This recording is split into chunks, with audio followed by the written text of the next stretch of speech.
Canada का hotel quarantine किन category के लोगों के लिए है, कौन सी वैक्सीनेशन अप्रूव्ड है, पार्शियली वैक्सीनेटेड लोगों को क्या करना चाहिए और कौन सा डॉक्यूमेंटेशन आपको कैरी करना रहेगा फॉर होटल क्वारंटीन, तो इन सभी क्वेश्चंस के बारे में इस वीडियो में आपको आंसर करूंगा। So welcome back to the channel guys and let's start the video. Before we start the video आपको मैं इंडिया और कनाडा की ब्रीफ में कोविड अपडेट्स दे देता हूं। तो इंडिया के अंदर 21 जून को 39,000 से 41,000 के एवरेज में यानी कि 40,000 केसेस आए हैं और कनाडा के अंदर 770 के आसपास केसेस आए हैं। So it's a really good news and let's hope कि ये डाउनवर्ड ट्रेंड कंटिन्यू करें। हम अपने सेकंड पॉइंट पे आते हैं, होटल क्वारंटीन।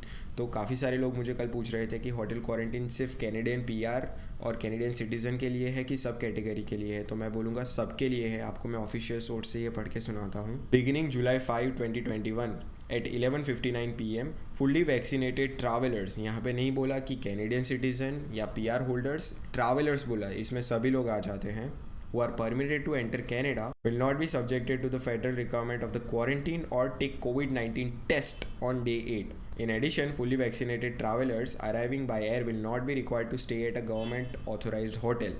यानी कि आपको कुछ नहीं करना, 3 डे होटल क्वारंटीन नहीं करना, 8वें दिन पे जो टेस्ट करवाना होता है वो नहीं करना, होटल क्वारंटीन के बाद जो 11 डेज़ का क्वारंटीन करना होता था वो भी नहीं करना। सो बेसिकली आपके 50-80 हज़ार रुपये बच गए। Really good news. दूसरा क्वेश्चन यह रहा था कि कौन सी वैक्सीनेशन अप्रूव्ड है। तो आप अपनी स्क्रीन पर देख सकते हो, मॉडर्ना की, फाइजर बायोटेक की, एस्ट्राजेनेका यानी कोविशील्ड और जॉनसन एंड जॉनसन। अभी तो ये सिर्फ 4 ही अवेलेबल है, ये 4 ही अप्रूव्ड है।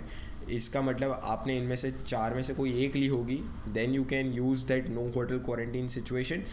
अगर आपने कोवैक्स ली है इंडिया के अंदर तो unfortunately you can not, but let's hope कि WHO उसे अप्रूव कर दे और कनाडा भी उसे अप्रूव कर दे तो आप ये कर पाओ।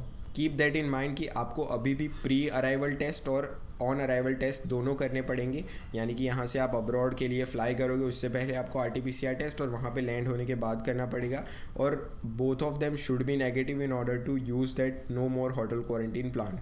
मैं आपको पढ़ के सुनाता हूँ। For these new measures to apply to them, fully vaccinated travellers must still meet all the mandatory requirements including pre and on arrival testing. इसके साथ साथ आपके पास वैक्सीन की डिजिटल कॉपी या फिर आपके पास उसकी हार्ड कॉपी होनी चाहिए। आई रेकमेंड आप दोनों लेके जाओ। डिजी लॉकर के अंदर आप अपना वैक्सीन सर्टिफिकेट रजिस्टर कर दो ताकि आपके पास सिर्फ PDF फॉर्मेट नहीं बट आपके पास गवर्नमेंट की ऑफिशियल ऐप के अंदर आप दिखा सको कि मेरा वैक्सीन सर्टिफिकेट ये है।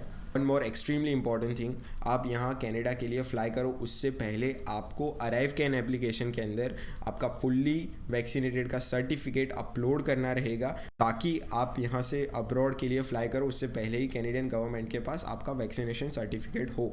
अनदर इम्पॉर्टेंट बात आपको ये मैं पढ़ के ही सुनाता हूँ।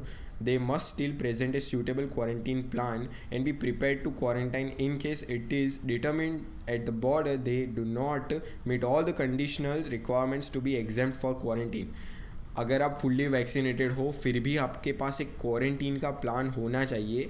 अगर आप वहाँ पे जाके पॉजिटिव टेस्ट हो रहे हो या फिर आप वहाँ पे जाके मीट नहीं कर पा रहे हो न्यू एंड अपडेटेड रिक्वायरमेंट्स, अभी तो ये रिक्वायरमेंट्स है बट आगे जाके अपडेट हुई और आप वो नहीं सेटिस्फाई कर पा रहे हो तब जाके आपको ये करना पड़ेगा। इसके साथ साथ one more important thing, as with all exempted travellers they will be required to follow public health measures in place such as wearing a mask when in public, keep a copy of their vaccine and test results as well as a list of close contacts for 14 days after entering to Canada. ये 3 चीज़ आपके पास होनी चाहिए। अब ये question आ रहा था कि आप पार्शियली वैक्सीनेटेड या अनवैक्सीनेटेड हो तो क्या करेंगे।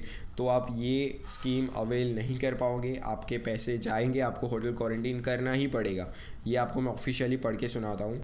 For travelers who are not fully vaccinated, there are no changes to Canada's current border measures. They must continue to adhere to the current testing and federal quarantine requirements. Unvaccinated air travelers must also book a 3-night stay at government authorized hotel before their departure to the Canada. यहाँ पे specifically नहीं बोला कि partially vaccinated लोगों के लिए क्या करना चाहिए, बट वी आर अज्यूमिंग कि पार्शली वैक्सीनेटेड और अनवैक्सीनेटेड को होटल क्वारंटीन करना ही पड़ेगा। So this was the video guys. If you like the content, do consider subscribing. If you have any questions, query or even suggestions, write them down in the comment section and I'll try to respond to you as soon as possible. Thank you for your time.